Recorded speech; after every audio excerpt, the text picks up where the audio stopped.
या एमएसपी देना नहीं चाहती सरकार, बड़े लोगों से मिली हुई है सरकार, जो लोग मुनाफा कमाना चाहते हैं उनसे सरकार मिली हुई है। किसानों के नाम पर वोट लेना चाहती हो, जो सरकार किसानों के नेता चौधरी चरण सिंह जी को सम्मान दे रही हो, भारत रत्न, आखिरकार किसान को एमएसपी क्यों नहीं? 800 से ज्यादा किसानों की आत्महत्या हुई या हत्या हो गई, जान चली गई, लेकिन उसके बावजूद भी सरकार किसानों को एमएसपी देने के लिए तैयार नहीं है। और उससे पहले किसानों को रोकने के लिए, आंदोलन को खत्म करने के लिए कीलों से लेकर के न जाने क्या क्या दीवारें तक खड़ी की गई। और प्रशासन के माध्यम से जो सरकार कर सकती थी वो सरकार कर रही है। दिल्ली की सरकार जानबूझ करके किसानों की आवाज दबाना चाहती है। सरकार के लोग हैं जिन्होंने किसान को कहा कि उनकी आय दोगुनी हो जाएगी, फसल की कीमत मिलेगी, एमएसपी लागू करेंगे। जो कुछ हो रहा है और जिस तरह से खबरें आ रही हैं कि आंसू गैस,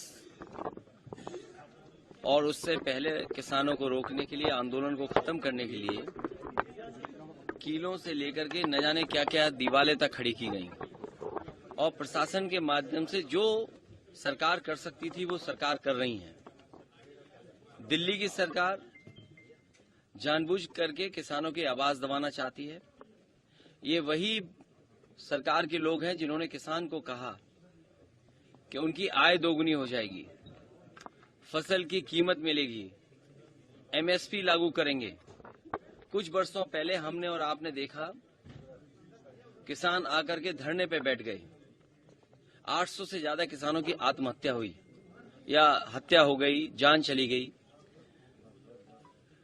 लेकिन उसके बावजूद भी सरकार किसानों को एमएसपी देने के लिए तैयार नहीं है।